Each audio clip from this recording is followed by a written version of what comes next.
नमस्ते। आदाब जी, फरमाइए। हाँ, मेरी आवाज साफ आ रही है ना? बिल्कुल।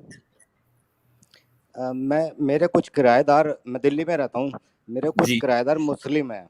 जी अच्छा, मैं कभी कोर्ट से जब वापस आता हूँ तो नीचे ग्राउंड फ्लोर पर उनके साथ बैठता हूँ और जी कभी ऐसी चर्चाएं होती हैं, वो जैसे अपने इस्लाम के ऊपर बातें करते हैं और मेरे से भी पूछते हैं सनातन धर्म कैसा है, तो ऐसी चर्चा चलती रहती है।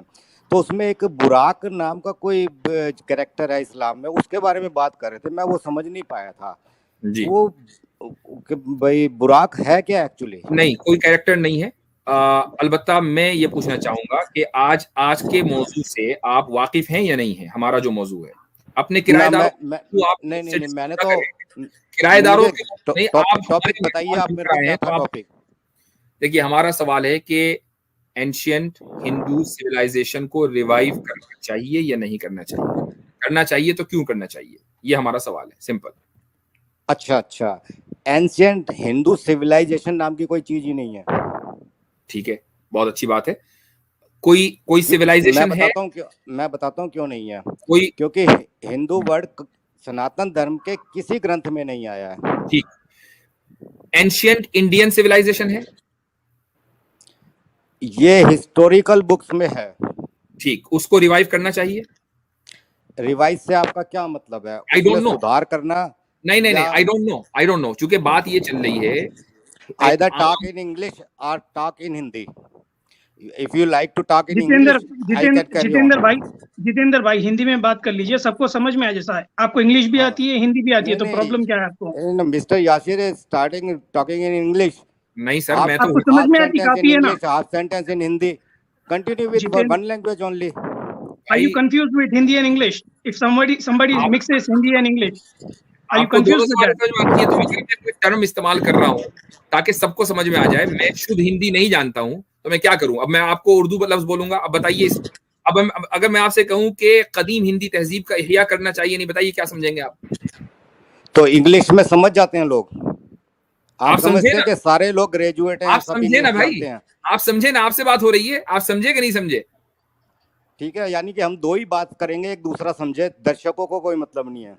जिस दर्शक का कोई मसला होगा वो लिख देगा कि मुझे समझ में नहीं आ रही है, मुझे अच्छा, हिंदी नहीं, आप मुझे टॉपिक पे मुझे आइए, भाई, मेरा टॉपिक पे। मसला ये है कि मुझे शुद्ध जितेंद्र हिंदी नहीं आती है। जितेंद्र भाई हाँ तो देखिए, आप एक कॉलर है। जितेंद्र भाई, आप एक कॉलर है, आपने कॉल हाँ किया, जी, आप यहाँ पर आए, आप हमसे हाँ बात कर रहे हैं, तो हम आपसे ही मुखातिब है, ठीक है ना?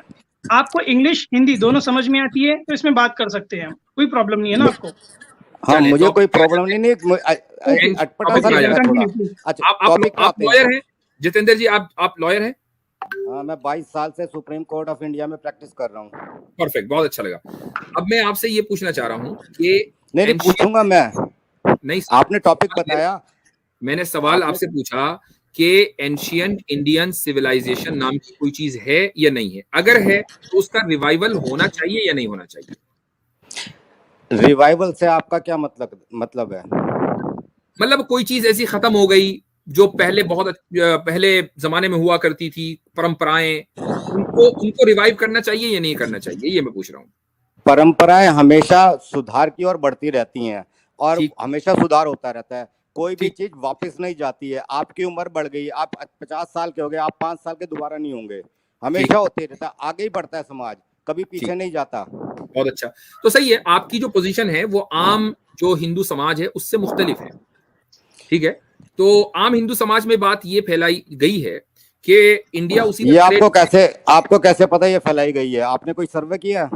मैंने तो आपको अभी, अगर आप शुरू में स्ट्रीम देखेंगे, आर्टिकल्स पेश कर दिए हैं और आरएसएस का पूरा लिटरेचर इसी बात पर है। आरएसएस इज नॉट, एक अनलेस मिनट, ये कि आप आरएसएस से एग्री ना करते हो तो बहुत ना अच्छी ना ना बात ना, आप किसी एक तंजीम को पूरे हिंदू के लिए यूज नहीं कर सकते। नहीं, मैं नहीं कह अगर रहा मैं हूं। जैसे मोहम्मद के लिए कह दूं ये सारा इस्लाम के को रिप्रेजेंट करता है, तो आप मानेंगे क्या? आप क्या समझते हैं कि आरएसएस जैसे मोहम्मद का इक्विवेलेंट है? इक्विवेलेंट की बात नहीं, मैं एक तंजीम की बात कर रहे हैं। कोई भी एक पार्टी हो, नहीं, कोई भी आपने एक दल हो, आपने संगठन हो, आपने वो आपने सबको जैश रिप्रेजेंट मोहम्मद कर का ही नहीं नाम लिया। सकता। क्या आप इस बात के लिए तैयार हैं कि आरएसएस को जैश मोहम्मद से इक्विवेलेंट करें? मैंने ये नहीं कहा है, मैंने एक उदाहरण दिया है। चलें, ठीक है। आप ये कह रहे हैं आपको अच्छा नहीं लगा कि आरएसएस को पूरे हिंदुओं की नहीं नहीं मैंने, नहीं नहीं नहीं, तो इसका मतलब कोई ना कोई बात मैं होगी ये ना कह रहा आरएसएस हूँ, में, कोई ना नहीं कोई नहीं, बात मैं तो ये होगी ना कह रहा आरएसएस। हूँ, आरएसएस के अलावा भी बहुत संगठन है, धार्मिक संगठन है और भी आरएसएस संगठन है। में आरएसएस में कोई ना कोई ऐसी बात तो होगी ना जो आपको बुरा लगा। नहीं, ऐसी बात नहीं। मैं ये कह रहा हूँ कि एक ही संगठन किसी पूरी कौम को या पूरी बिरादरी को रिप्रेजेंट नहीं करता है। नहीं करता है। मैं पूछ रहा हूँ, हाँ। आपको आरएसएस में कोई बुराई लगती है? मैंने उसके बारे में ज्यादा जानकारी की नहीं है। जो उनका प्रोग्राम है वो अपना वकील करते हैं। साहब ऐसे बहुत देखें, से आप संगठन अदालत हैं। में झूठ बोल सकते हैं, मेरे सामने झूठ नहीं चलेगा। वकील साहब, ये गलत बात है। नहीं, आप अदालत में झूठ नहीं। आप कैसे अदालत कह में आप सकते हैं झूठ अदालत बोले में झूठ वो बोला जाता है? चलेगा, वो फैक्ट से बात होती है जज अदालत साहब में। को आप कभी फोन कर अदालत सकते हैं, में गए मुझे हो? नहीं कर सकते। आप ये नहीं कह सकते कि आप मैं कभी आरएसएस के अदालत बारे में में गए नहीं हो? जानता। आपने देखें, कभी ये आर्गुमेंट किया बात अदालत गलत में? है। आप मुझे ये बताइए कि आरएसएस की विचारधारा को आप this is not the topic. आप अपने टॉपिक पे रहिए। टॉपिक यही है, आप टॉपिक यही है, इन्वॉल्व करते हैं टॉपिक किसी यही है, संगठन को। टॉपिक यही है। मुफ्ती साहब इनके बारे में एक इन्फॉर्मेशन देना चाहेंगे। जी। ये वही हजरत हैं जिनके सामने प्रीति निगम ने बोला था, इन्होंने अपने आते ही किराएदार की बात की ना, तो प्रीति निगम से भी इन्होंने जाके किराएदार की बात की थी और इन्होंने कहा था कि हमारे जो किराएदार हैं वो कुछ मुसलमान हैं, तो प्रीति निगम ने कहा कि उनको निकालें बाहर। तो इन्होंने कहा मैंने 2-3 को निकाल के हिंदू किराएदार रखे हैं और वो उनसे भी ज्यादा खतरनाक है, मेरा घर कब्जा करना चाहते हैं उनका। और ये क्लिप जो है प्रीति निगम के सामने ये एग्री किया कि हाँ चलो निकालूंगा, ये भी तो है वीडियो में। हाँ, जो मुझे पसंद आएगा। जितेंद्र भाई इसीलिए आपको बोले कि यहाँ पर झूठ नहीं चलता, आप कोर्ट में झूठ बोल लीजिए। वकील साहब, झूठ की क्या बात है? जो मैंने वकील साहब जो मैंने किया वो किया। आप 22 साल से सुप्रीम कोर्ट में प्रैक्टिस कर रहे हैं और हमारी छोटी सी कोर्ट में आप फंस गए। यार ये क्या बात हुई? नहीं, इसमें फंसने की बात है। जो फैक्ट है वो फैक्ट है। अगर मुझे मुसलमान लोग अगर मुझे सही से पेमेंट नहीं देते हैं या 6-6 महीने तक किराया नहीं देते तो मैं निकाल लूंगा। उसके रीजन दूसरे हो सकते हैं। नहीं, उसका रीजन मुसलमान हिंदू होना नहीं है ना। उसका रीजन ये है कि किराएदार खराब है। आपके ये अच्छे किराएदार वहाँ पे रीजन तो आपने बात की मुसलमान हिंदू की, किया था कि रीजन क्या है। आपने बात की यहाँ फिर जर्नलाइज कर दिए। आपने पहले बोला कि ऐसे कुछ लोगों से आप जर्नलाइज नहीं करना चाहिए, अब यहाँ पर आप मुस्लिम बोल दिए। जर्नलाइज नहीं, मैंने तो ये क्या बात है? नहीं, वो मुसलमान का रेफरेंस मैंने इसलिए दिया था क्योंकि मेरी उनसे वकील साहब यहाँ पे पॉइंट मुफ्ती साहब यहाँ पे एक पॉइंट आप बात रिवाइवल की कर रहे थे। मुफ्ती साहब यहाँ पे पॉइंट एक नोट करने वाली बात है कि इन्होंने प्रीति निगम के सामने ये इकरार किया था कि जो वो हिंदू किराएदार आए हैं वो मुसलमानों से ज्यादा खतरनाक हैं और वो उनसे ज्यादा प्रॉब्लम क्रिएट कर रहे हैं। वर्ड गलत यूज कर रहे हैं। खतरनाक शब्द नहीं कहा था। क्या कहा था? फिर क्या कहा था? वो जैसे डीलिंग होती है कि लैंडलॉर्ड की और टेनेंट की, क्या उसके हिसाब से। नहीं, क्या वर्ड इस्तेमाल किया? वर्ड बोले करते हैं क्या डीलिंग की। आप रिलेशनशिप को समझिए। अगर टेनेंट है, वर्ड बोलिए ना, वो वर्ड बोलिए, क्या कहा था? लैंडलॉर्ड और जो टेनेंट होते हैं ना, खतरनाक शब्द नहीं बोला था। मैंने कहा वो उस लिहाज में नहीं। क्या बोल रहे थे आप? क्या वकील साहब अगर हो जाएगी आपको आज। देखिए, एक किराएदार मेरा है, वो उसका नाम है अजादर हैदर। मुझे बता दिया यार आपने क्या वर्ड बोला था, फिर बात आगे बढ़ाएं। 1 मिनट। अजादर हैदर है मेरा किराएदार। वो टाइमली मेरे को रेंट देता है। उसके साथ मेरे बहुत अच्छे टर्म है।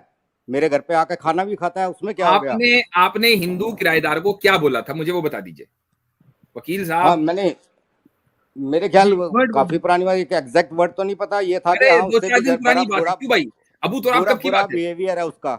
अबू तुराब कब की बात है? वो वीडियो महफूज है अबू तुराब आपके पास? जरा सुनाए हमें।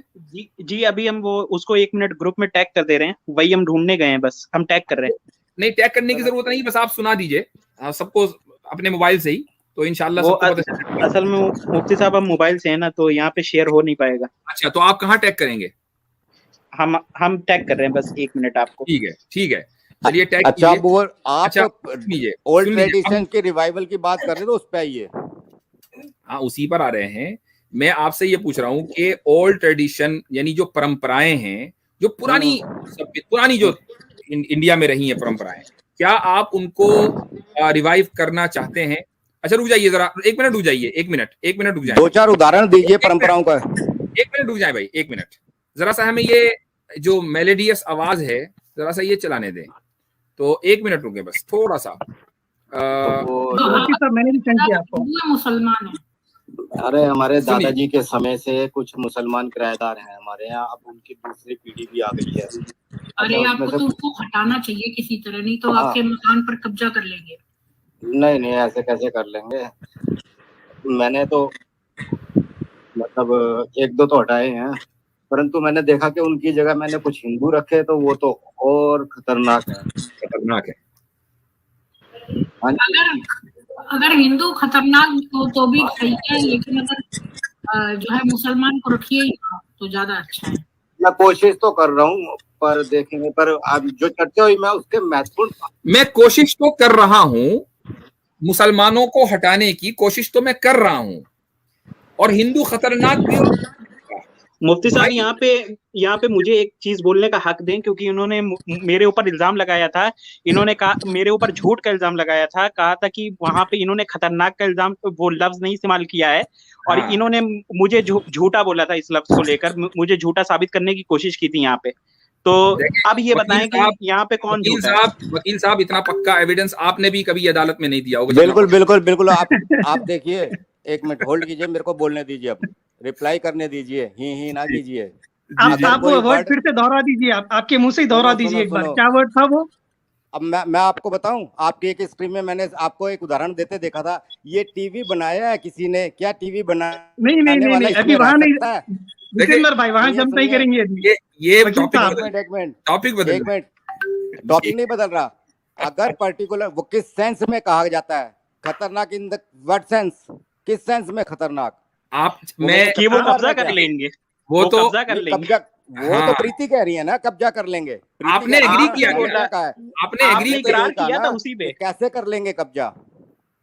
आपने कहा भाई कि हाँ कहने मैं का कोशिश कर रहा हूँ मुसलमानों को आप हटाने की, तो मुसलमानों को आपने जो जनरलाइज बात किया कही आपने। थी कि कैसे कर लेंगे कब्जा, ये आपने मुसलमानों के ताल्लुक से कही थी। जब उसने कहा था कि मुसलमान कब्जा कर लेंगे, तो आपने कहा कैसे कर लेंगे कब्जा, और जो हिंदू आए वो उससे भी तो ज्यादा टेनेंट खतरनाक कैसे है। कर लेगा कब्जा? टेनेंट कैसे कर लेगा कब्जा? तो वही आप बताएं ना, हाँ आप बताएं। भाई आपने कहा हिंदू ज्यादा खतरनाक हैं। अच्छा, एक मिनट हाँ अबू तुराब, एक मिनट। जब नहीं प्रीति नहीं, वो निगम, एक मिनट, जब प्रीति निगम ने आपसे पूछा कि कोई बात नहीं हिंदू खतरनाक भी हो तब भी मुसलमानों को हटा दीजिए, तो आपने कहा मैं कोशिश कर रहा हूं।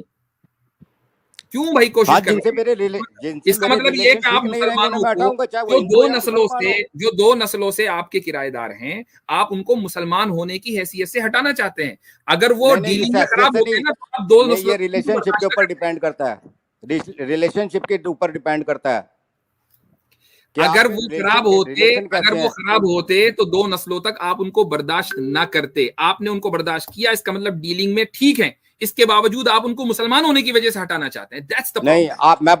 मैं बताता हूँ। एक टेनेंट ने सबलेटिंग कर दी थी शॉप, तो उस सबलेटिंग करके अगर वहां पर बैठा कोई और है तो मैं उसे हटाऊंगा नहीं। ठीक है, बात आपको क्लियर जब हो पूरा गया। वाक्य नहीं पता, आपको एविडेंस के पूरा साथ, वाक्य नहीं पता, एविडेंस के आपको साथ पता नहीं है हमने कि बात मेरी कर दी प्रॉपर्टी है। का मेरा क्या हिसाब किताब है। वकील आपने साहब ठीक है, आपको कम सजा दी जाएगी आपको, ठीक है, आप भड़किए मत, आप ठीक है। आप अपने टॉपिक पे आइए ना। सर आपका आपने, टॉपिक था, आप खुद डिविएट होते हैं अपने नहीं नहीं, टॉपिक से। आपकी आप आपकी रिवाइवल, शख्सियत, आप आपकी ट्रेडिशनल शख्सियत रिवाइवल की पर भी बात बात कर रहे करना थे। बहुत जरूरी था। उसकी वजह ये थी कि आपने हम पर ना इल्जाम ना ना, लगाया कि हम जनरलाइज कर रहे हैं, तो हमें ये मैं साबित आपको करना जरूरी था कि भाई जनरलाइज अगर आपने मैं भी किया। ट्रेडिशनल रिवाइवल की बात करूं, क्या आप वापस हिंदू बनेंगे? आप तो हिंदू नहीं थे पहले, 1100 साल पहले दोबारा बोलें, आप हिंदू थे ना। दोबारा बोलिए। रिवाइवल करेंगे क्या? नहीं, हम तो नहीं, हम तो रिवाइवल के खिलाफ है ना। हम क्यों करें? हम आपसे पूछ रहे हैं कि रिवाइवल क्यों होना चाहिए।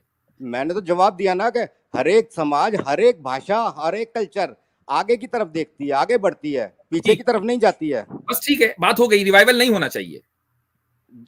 Revival in the what sense?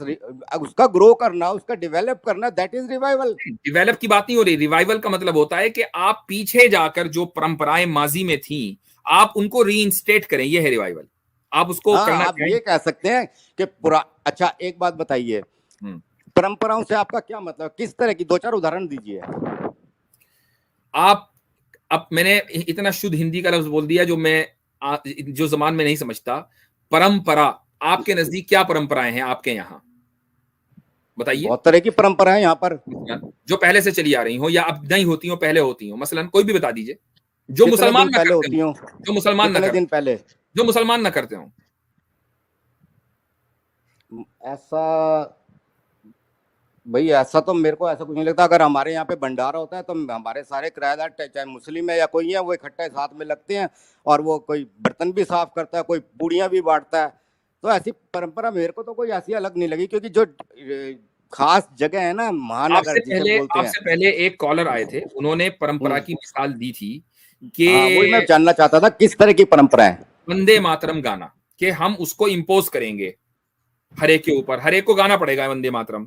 मुझे आप बताइए। देखिए, हाँ, अब ये मैं आपको उन्होंने मिसाल दी कहता हूँ जी। देखिए, एक होता है टॉलरेंस, वर्ड होता है ना, टॉलरेंस, ठीक है।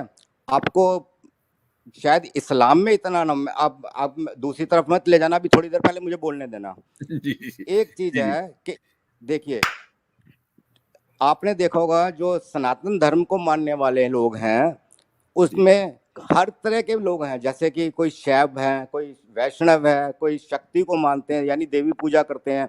एक ही परिवार के अंदर, एक ही परिवार के अंदर कोई हनुमान की पूजा करता है, कोई शनि देव की करता है, कोई सूर्य की करता है, ठीक है ना, सब अपने जिसकी चाहे करें जी। तो उसी तरह आपके यहाँ पर जैसे एक ही अल्लाह की करते हैं। अब जिन लोगों ने अगर वेद पढ़ लिए या उपनिषद पढ़ लिए, तो वो इनसे आगे, देवताओं से आगे जाकर वो जो सुप्रीम एंटिटी है वहां तक पहुंचता है। देवता जो है, अब देखिए आम आदमी को, मेरे पास, मैं बता रहा हूँ ना, 11-12 मेरे पास मुस्लिम है और मेरे पास 2 ही किराएदार हिंदू हैं। उन 11 के 11 में से 3 लोगों ने हज किया है, ठीक है, और उसके बावजूद उन 11 के 11 ने कभी कुरान नहीं पढ़ी है। मैंने बैठ के बात की उनसे, कुरान कभी नहीं पढ़ी उन्होंने।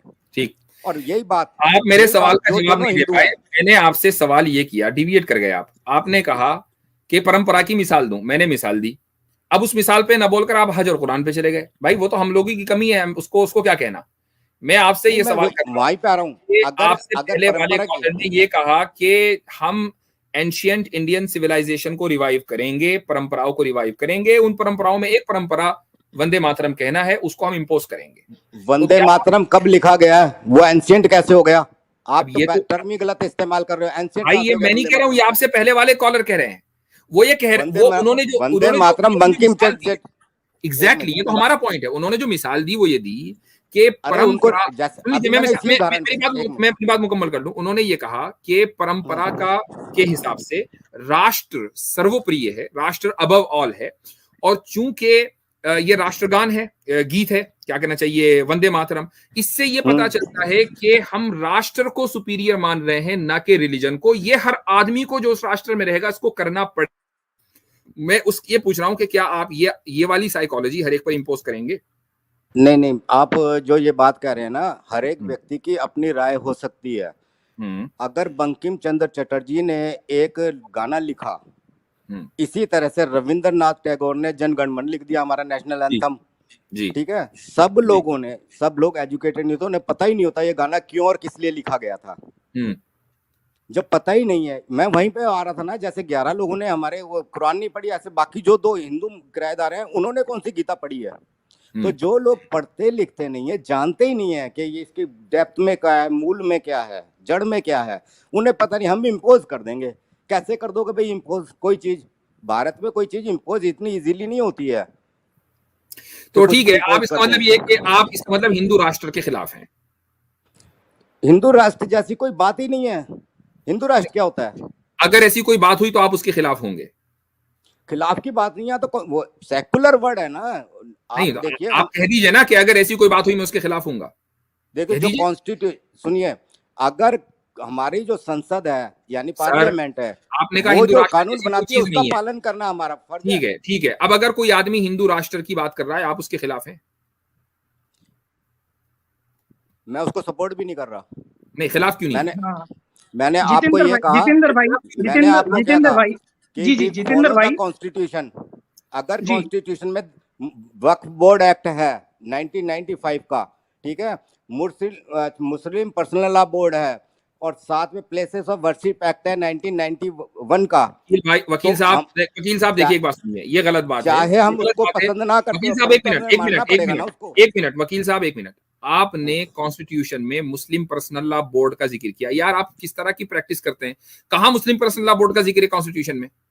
कॉन्स्टिट्यूशन की बात, कॉन्स्टिट्यूशन नहीं कर रहा मैं, एक्ट की बात कर रहा हूँ।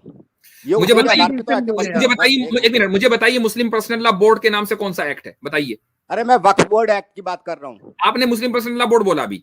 मैंने मुस्लिम पर्सनल लॉ बोर्ड उन दोनों के साथ ऐसे बोला कि ये भी है, इसका तो मतलब कहाँ है वो एक्ट भी में? बताइए मुस्लिम पर्सनल लॉ बोर्ड कौन से एक्ट में है? अरे वो लोगों ने बना रखा ना एनजीओ की टाइप। आपने एक्ट बोला, आपने एक्ट बोला, आपने एक्ट बोला मुस्लिम पर्सनल लॉ बोर्ड पता ही नहीं एक्ट। कि मुझे वो एक्ट लॉ बताइए, कैसे डेरिवेट करता है, कैसे डेराइव करता है। मुझे आपको लॉ का मुस्लिम नहीं पता। पर्सनल लॉ बोर्ड एक्ट बताइए। आपने बोला मैं आपकी वकालत के ऊपर नहीं क्वेश्चन नहीं, मार्क मैंने कहा वक्फ बोर्ड एक्ट। आपने ध्यान से सुनो, वक्फ बोर्ड एक्ट और मुस्लिम पर्सनल लॉ बोर्ड जो है ना, ठीक, वो चले अलग सही है। मैं वापस आपको उसी पर लेके चलता हूँ। एक आदमी हिंदू राष्ट्र की बात कर रहा है, आप उसकी मुखालफत क्यों नहीं करेंगे? अच्छा आप ये बताइए, अगर कोई कहता है गजवाए हिंद, आप उनको मुखालफत करेंगे उसकी? हाँ करूंगा, की है मैंने, मेरे तो वीडियो रिकॉर्ड है इस पर। बोलिए। तो इस आधार पे तो टू नेशन थ्योरी की भी खिलाफत करेंगे आप? हाँ बिल्कुल जितेंद्र भाई इसी ग्राउंड पे बनी थी। जितेंद्र भाई मैं एक सिंपल चीज पूछता हूँ। जितेंद्र भाई मैं एक सिंपल चीज पूछता हूँ वकील साहब, अगर कोई शख्स किसी के ऊपर वंदे मातरम बोलो बोलकर इम्पोज कर रहा है, तो अकॉर्डिंग टू कॉन्स्टिट्यूशन, आप भी एक वकील है, क्या होना चाहिए उसके खिलाफ? उसके अगर वो जो भी फिजिकल असॉल्ट करेगा या एक्ट करेगा, जी, जी, जी, उसके खिलाफ डिफरेंट वो है सेक्शंस है आईपीसी के। Very good. अगर वो चांटा मारता तो 323 लगेगी उसके ऊपर। Very good. अभी एक सवाल है, वेरी गुड। एक शख्स ये बोलता है इंडियन सिटीजन को कि आप पाकिस्तान चले जाओ, यहाँ रहने के लायक नहीं है, आपका वहीं ठिकाना है, या फिर अरब नेशन चले जाओ। ऐसे शख्स को क्या करना चाहिए? अगर वो मैंने कहा ना कि अगर वो वायलेंस कर रहा है, फिजिकल असॉल्ट कर रहा है, मुंह से कहना एक अलग चीज है, थ्रेट देना, अगर थ्रेट दे रहा है, थ्रेट दे रहा है, कोई वायलेशन कर रहा है किसी भी लॉ का, तो उसके खिलाफ लॉ काम करेगा। चले, अगर एक आदमी ऐसा थ्रेट दे रहा है तो क्या आप उसकी मुखालफत करेंगे? दोबारा बोलिए। अगर एक आदमी ऐसा थ्रेट दे रहा है कि आप उसकी मुखालफत करेंगे? कोई भी दे रहा हो, अगर कोई मुसलमान भी हिंदू का ऐसी थ्रेट दे रहा हो, मैं उसकी भी मुखालफत करूंगा, हिंदू की भी करूंगा। ठीक है, मेरे पास दोनों तरह के क्लाइंट आते हैं। चले, एक हिंदू ने मुसलमान को थ्रेट किया कि तुम पाकिस्तान चले जाओ, जाहिर है मुसलमान तो नहीं दे सकता है वाला थ्रेट, हिंदू ही देगा, आप उसकी मुखालफत करेंगे?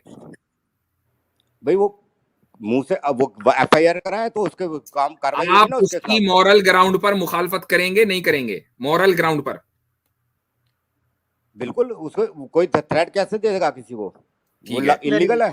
तो प्रीति निगम ने यही थ्रेट सैम स्टैलिन को दिया है, आप प्रीति निगम की मुखालफत करेंगे? किसको दिया है? सैम स्टैलिन को। मुझे दिया है। वो क्या कहा था कि पाकिस्तान जाओ, तुम्हारे वो प्रीति निगम कहाँ रहती हैं? जिनसे आप बात कर रहे थे किराएदार की, जिनकी एडवाइस मानकर आप मैंने प्रश्न ये किया है। नहीं मैंने ये कहा किससे बात कर रहा था, मैंने पूछा कहाँ रहती हैं वो? इंडिया में रहती है। हमें नहीं पता, आप पूछ लीजिए। इंडियन नहीं है वो। आप उनकी मुखालिफत करते हैं, कंडेम करते हैं आप? नहीं, एक मिनट पहले पता तो लगाओ। उनको चलो वो मार्स में रहती है, वो मार्स में रहती है, मैंने मान लिया मार्स में रहती है, आप मॉरल ग्राउंड पर उनकी मुखालफत करते हैं? वो उनका देखो, हर एक को बोलने की आजादी है ना, तो आप उनकी मुखालफत नहीं करते हैं? नहीं मैंने कहा मुफ्ती साहब यहाँ पे एक और पॉइंट ऐड करना चाहेंगे कि ये इलीगल नहीं है उनका कोई कमेंट। ये ऐसे के बारे में क्या कहेंगे जो कहता हो कॉन्स्टिट्यूशन गलत है? जी, तो उसमें कॉन्स्टिट्यूशन में सुधार होते रहते हैं, उसमें कितने अमेंडमेंट होते हैं? नहीं, कॉन्स्टिट्यूशन जो मेन कॉन्स्टिट्यूशन का जो फ्रेम है वो गलत है। हाँ, यानी जो कॉन्स्टिट्यूशन कहता है कि इंडिया जो है, एक वकील होने के इंडिया एक सेकुलर है, तो कोई कहता है कि ये गलत होने के नाते मैं भी मानता हूँ कॉन्स्टिट्यूशन बहुत, अभी उसमें बहुत लैकुनाज हैं, बहुत कमियां हैं। नहीं, बात कमी की नहीं हो रही है, जाहिर है कि मैन मेड है तो उसमें कमियां हो सकती हैं, उसकी बात नहीं हो रही है। बात हो रही है कि इंडिया का मौजूदा कॉन्स्टिट्यूशन गलत है, इसको रिप ऑफ कर देना चाहिए, इसको आप मानते हैं? नहीं, बिल्कुल उसमें सुधार होने चाहिए। सुधार की बात नहीं हो रही है, बात हो रही है कि ये गलत है, ये डॉक्यूमेंट इनजस्टिस है, ये डॉक्यूमेंट गलत है, एक आदमी इस डॉक्यूमेंट को गलत कह रहा है, सुधार की बात नहीं हो रही है, गलत की बात हो रही है। क्या आप समझते हैं कि कॉन्स्टिट्यूशन गलत है? मैं एक उदाहरण देता हूं कि गलत बहुत सी चीजों पे कहा जाता है, और जब एक आदमी ने ये कहा कि इंडियन कॉन्स्टिट्यूशन सेक्युलर कॉन्स्टिट्यूशन है, तो सामने वाले ने कहा कि ये कॉन्स्टिट्यूशन तो गलत है। सेक्युलर का क्या मतलब है? हम तो हिंदू राष्ट्र हैं। तो इसका मतलब ये कि इसका मतलब ये हुआ कि कॉन्स्टिट्यूशन का जो बुनियादी जो उसकी वैल्यू है, बेसिक वैल्यू, उसको उसने डिनाई कर दिया। क्या ये सही है या गलत है? हाँ, अभी सुनिए, आपने सेकुलर कॉन्स्टिट्यूशन की बात की। भारत के 90% लोगों को ये नहीं पता कि 1947 में, आपको तो पता है, हाँ मैं बता रहा हूँ हम ना, तो आपकी बात इसलिए कर रहे बता हैं। रहा हूँ, हाँ। मुझे पता है तभी बता रहा हूँ, आपके अंदर भी कोई कंफ्यूजन है वो दूर कर दूं। ये जो सेक्युलर वर्ड है ना, सेक्युलर और सोशलिस्ट, ये 1975 में मुझे मालूम है, इमरजेंसी लगाकर मुझे मालूम तब है डाला गया कि था। इंदिरा गांधी के दौरान 42nd 75 अमेंडमेंट में था ये सेक्युलर कॉन्स्टिट्यूशन का का। लफ्ज ऐड हुआ, लेकिन जो कॉन्स्टिट्यूशन की जो पूरी वैल्यू है, बुनियादी वैल्यू है, जो प्रेम्बल्स हैं, क्या आपको लगता है कि उसमें कोई भेदभाव है? हाँ बिल्कुल है, भेदभाव है, ठीक है, तो आप उस कॉन्स्टिट्यूशन को नहीं मानते? मानता भाई, मेरा प्रोफेशन है, अब देश में रहता हूँ, जब तक नियम है तब तक मानना पड़ेगा, ठीक जब है, नया तो सुधार बन जाएगा तो उसको मानना तो पड़ेगा। हाँ, यानी जब नया कॉन्स्टिट्यूशन आ जाएगा और हिंदू राष्ट्र आ जाएगा तो आप इस कॉन्स्टिट्यूशन को उठाकर फेंक देंगे, राइट? अरे हिंदू राष्ट्र आने से मतलब नहीं है, बात ये है कि जो भी कॉन्स्टिट्यूशन होगा वो अगर सही नहीं है तो उसे हटाना चाहिए। इंडिया में नया कॉन्स्टिट्यूशन आना चाहिए वकील साहब, सुधार होने चाहिए। अगर इसमें ज्यादा खामियां है तो इसको बदल के दूसरा बनाना चाहिए, उसमें क्या है? इसको बदलकर दूसरा बनाना चाहिए, ठीक है। ये हमारे वकील साहब थे कि जिन्होंने, मैं अभी आपको एक उदाहरण देता हूँ, जो नहीं उदाहरण की जरूरत नहीं, होगी बात, जो कॉन्स्टिट्यूशन को सर्व कर रहे हैं। वकील साहब सुन लीजिए, उदाहरण दूंगा। वकील साहब सुन लीजिए, जजमेंट पास हो रहा है, वेट करिए। मैं ये कह रहा हूं कि हमारे वो वकील साहब जो सुप्रीम कोर्ट में गुज़िश्ता 20 साल से कॉन्स्टिट्यूशन को सर्व कर रहे हैं, वो ये फरमा रहे हैं कि कॉन्स्टिट्यूशन गलत है और उसकी जगह नया कॉन्स्टिट्यूशन आना चाहिए। वो हिंदू राष्ट्र की बात करने वाले को कंडेम, मॉरल ग्राउंड पर कंडेम करने के लिए तैयार नहीं है। आरएसएस के बारे में उन्होंने ये कहा कि मुझे आरएसएस के बारे में पता नहीं है, जबकि वो इंडिया की सुप्रीम कोर्ट में वकालत करते हैं। आपने मुझे वकील साहब किया है, मैं तो रिकमेंड करूंगा कि भाई आपके क्लाइंट्स अगर सुन रहे हो तो मेरे ख्याल से कुछ और सोचे हो, चूंकि ये तो बड़ा मसला है उनके लिए, तो वो तो फंस जाएंगे भाई। अभी मैं आपको आपने बहुत बहुत शुक्रिया। नहीं आप एक सेक्शन है वकील साहब, द कोर्ट इज एडजॉर्न 354। चले ठीक है, इजाजत लीजिए, दूसरी तारीख पर आइए। आप अपने टॉपिक से दूर चले गए। नहीं सर, पूरा टॉपिक हमने रैप अप कर लिया, सारी बात हो गई है, जो कुछ आपको बोलना था बोल दिया, जो हमें समझना था समझ लिया।